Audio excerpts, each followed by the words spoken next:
Welcome back to this week's Misfit Minute. This week, I want to quickly talk about choice and the power of choice. And we've talked about it many times and everybody's very familiar with it.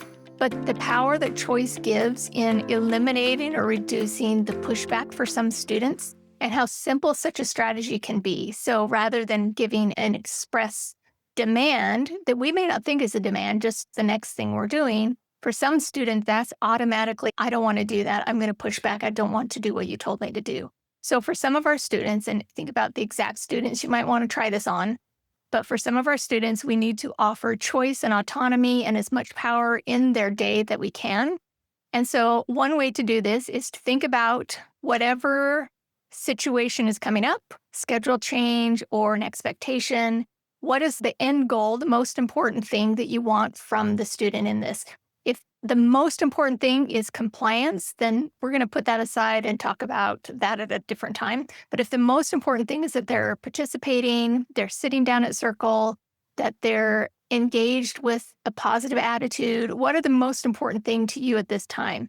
So say it's sitting at circle time. Say they don't like sitting at circle time, but it's time to go to circle time. Is it more important that they come to circle time or that they sit in this spot? So maybe that's something you can give them the choice. Hey, it's time for circle time. Would you like to sit on the floor or do you want to sit in a cube chair?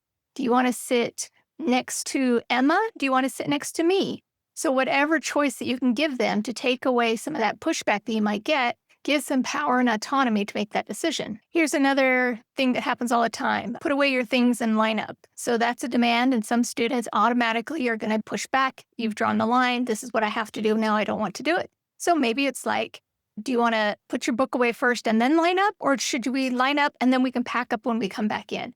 Anything that gives that choice, if you're okay with it, obviously it has to be something you're okay with.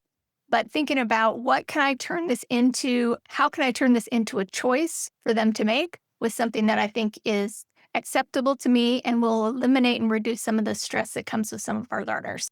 So here's my challenge for you this week, maybe just tomorrow.